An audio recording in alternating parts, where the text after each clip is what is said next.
There's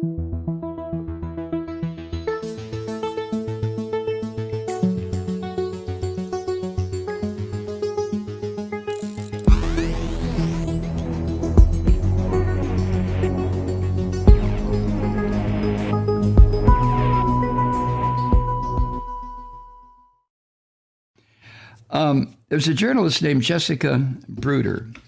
You may know her name, you may not, but she is the one that wrote the book that became the film Nomadland. In fact, the title of her book was Nomadland, Surviving America in the 21st Century. First read, I didn't read her book, but I read part of a synopsis or whatever it was in, I think, New Yorker magazine several months ago. It had to have been when this movie was being filmed, being put together. But I remember reading it, and of course, I immediately passed it on to Molly. I said, you might want to read this. And it was all about the mobile society, the really mobile society that America is sinking into. This idea of homelessness, the idea of people living in minivans or what the Brits call caravans, or mobile homes that they can attach to the back of their pickup truck because they have been evicted from their homes, or they can no longer afford the rent, or what have you. And Nomadland is about that. In the United States, all these various places where people congregate, maybe for a night or for a week, and then move on. And Jessica Bruder, who wrote the book, is also a professor of, what is she? A professor of, adjunct professor at Columbia University Graduate School of Journalism. But she took a couple of years off, I think, and traveled the country in her own minivan or whatever it was in order to research and then write this book. But her book was the basis for Chloe Zhao's multiple Academy Award-winning feature that starred Frances McDormand. If you saw that movie, and I saw it, it is, I don't know how to describe it. At times it felt like a documentary, a docudrama, whatever the term is. But if you haven't seen Nomadland, you need to see it. I think you can see it on Hulu or probably Amazon Prime. But Jessica Bruder wrote, quote, "We are emerging from what may be the most introspective year in American history. The pandemic has prompted much talk of interconnectedness and empathy, what we owe one another as a society," end quote. And when I read that was in the New York Times over the weekend. And when I read that, I thought, yeah, well, not just that, not just the pandemic, but also the Black Lives Matter movement. And this all of a sudden awakening of Americans, white Americans, to the constant gunning down of black folk in this country. And I'll tell you, the tandemness of those two events for me, not events, but those two ongoing situations for me, an older white man in America, the pandemic and the Black Lives Matter movement have pulled at me in ways that I have not been pulled on or pulled apart in my entire life. On the one hand is the very real question of existence for everybody in this country. I know globally, but I'm focusing on the U.S. The pandemic has forced me to think about survivability in a way that I hadn't before. The only other time that I thought about survivability to the extent that I have in the past year was when I was a kid and used to worry about the Russians attacking us with nuclear weapons. And that was because it was drummed into me in school. It was drummed into me every time I turned around. There were duck and cover drills and all of that. And it did focus me on the idea that I could cease to exist in a flash of light.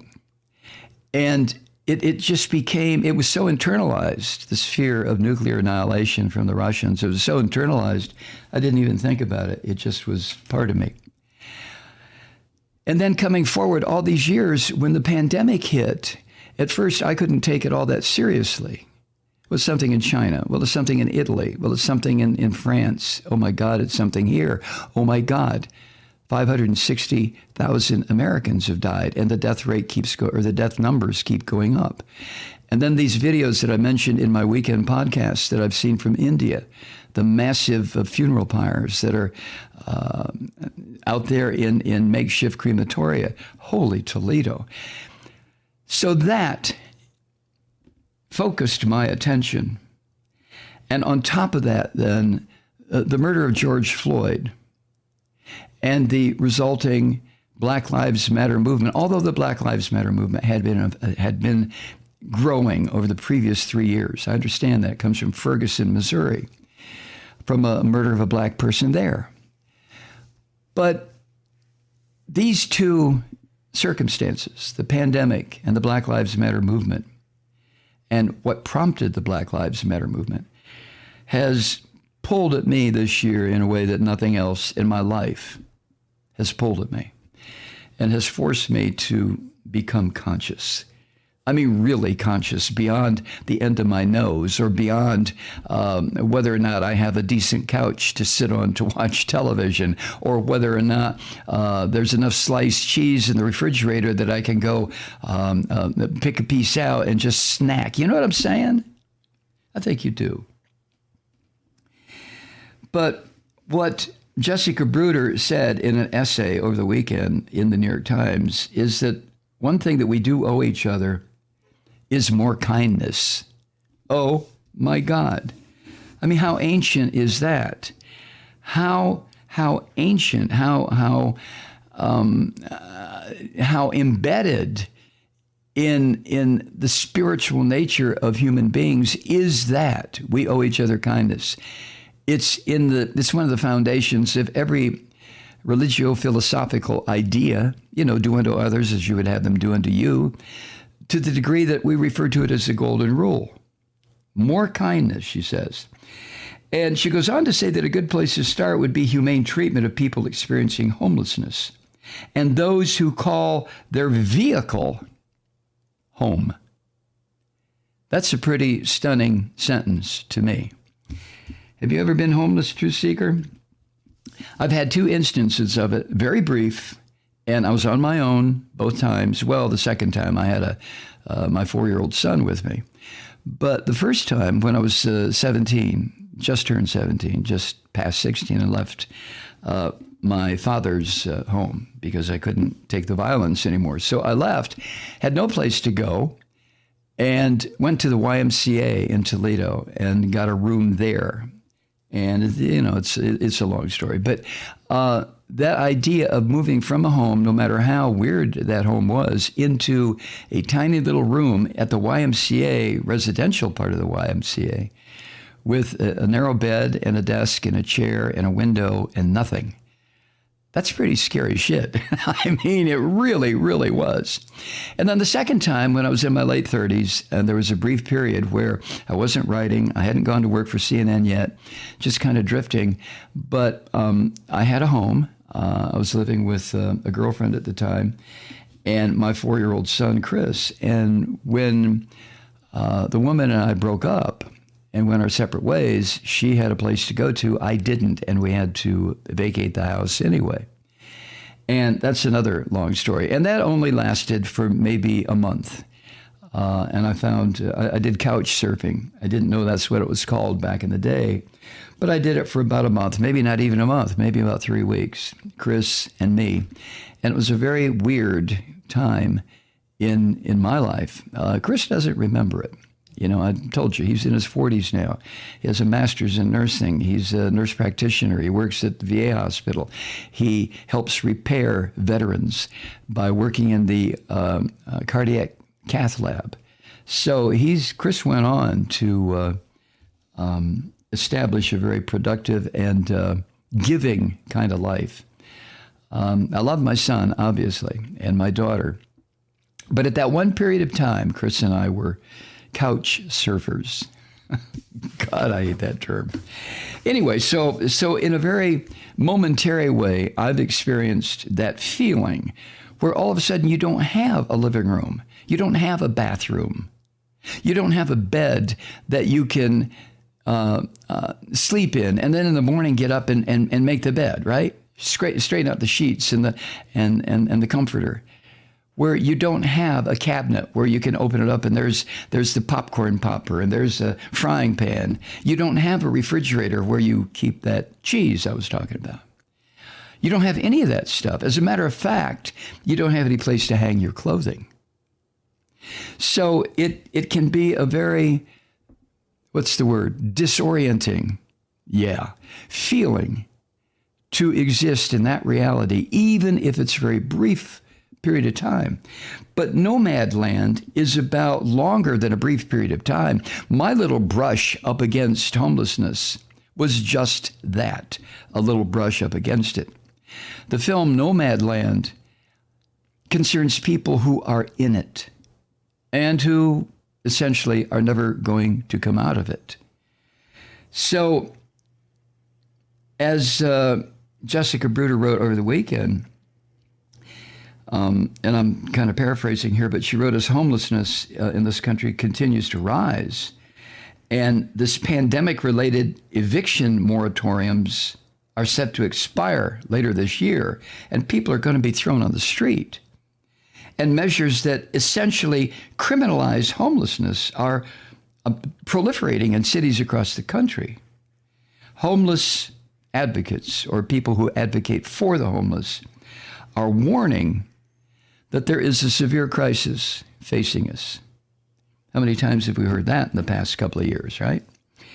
An attorney at the nonprofit National Law Center on Homelessness and Poverty told Jessica Bruder, quote, "We are very concerned, bordering on terrified about what the future might hold." That's from Tricia Bauman, who's an attorney with that Center on Homelessness and Poverty. Now, Jessica Bruder lived in a van while researching her book. Now, remember, she's an adjunct professor of journalism at Columbia, or is it NYU? I think it's Columbia. And she lived in a van while she was doing the research for the book. And she describes the visceral terror of what she calls the knock. The knock. And she said that's when a police officer or some other authority figure knocks on the window of a vehicle that in which a person is living, to tell that person, move on, you can't park here. And she said that the knock can be a preamble to worse outcomes, including harassment or a fine or being towed, having your vehicle towed, which leaves the person who's living in the vehicle without even the meager safety of that vehicle.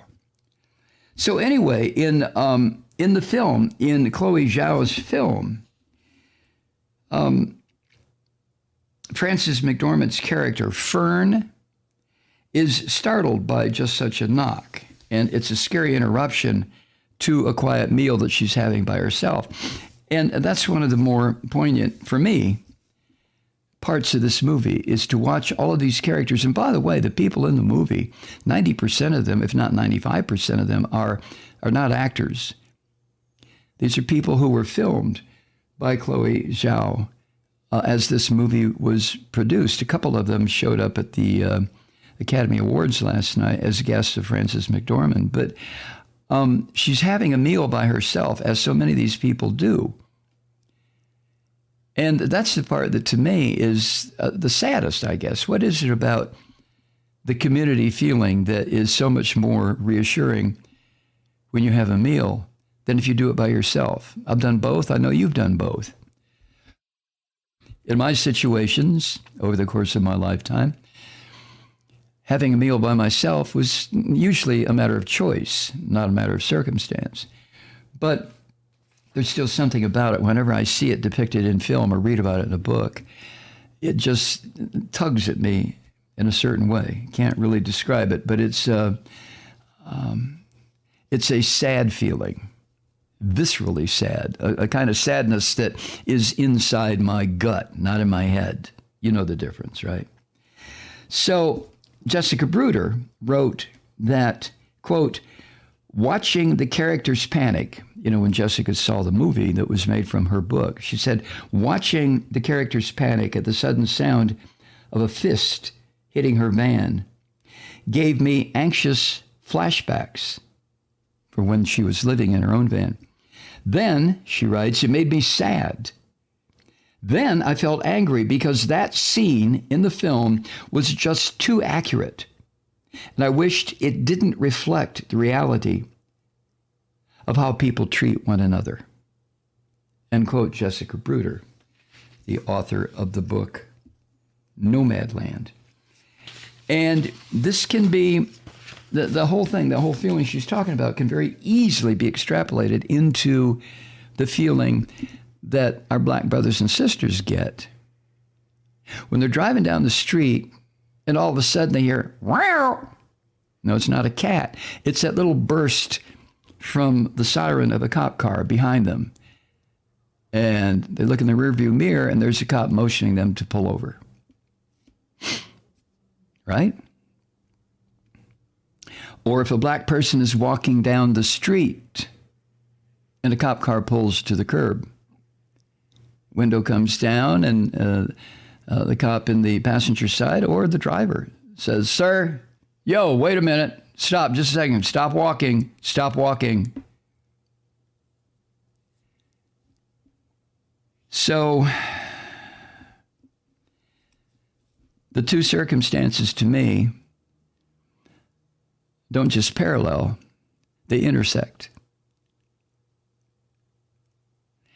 And watching Nomadland and watching the trial about the murder of George Floyd absolutely made me think about what we're dealing with in this country right now. And whether or not we can continue to deal with what we're faced with the way we've been handling it. And I don't think we can. I don't know what has to be done, but something does. Hi, Truth Seekers. Mike Malloy here. As you know, we've switched formats and are now broadcast exclusively on the Progressive Voices Network. So that means you get fewer program interruptions, no corporate commercials, and lots of profanity. But our format change also means some of our radio listeners no longer hear the program. It's been a while since I mentioned our podcasts, so you may have forgotten that there is a way to listen to this program anytime you need a good dose of screaming. Visit MikeMalloy.com and subscribe to our podcasts. As a podcast subscriber, you can download the program to your mobile device and take me with you wherever you go.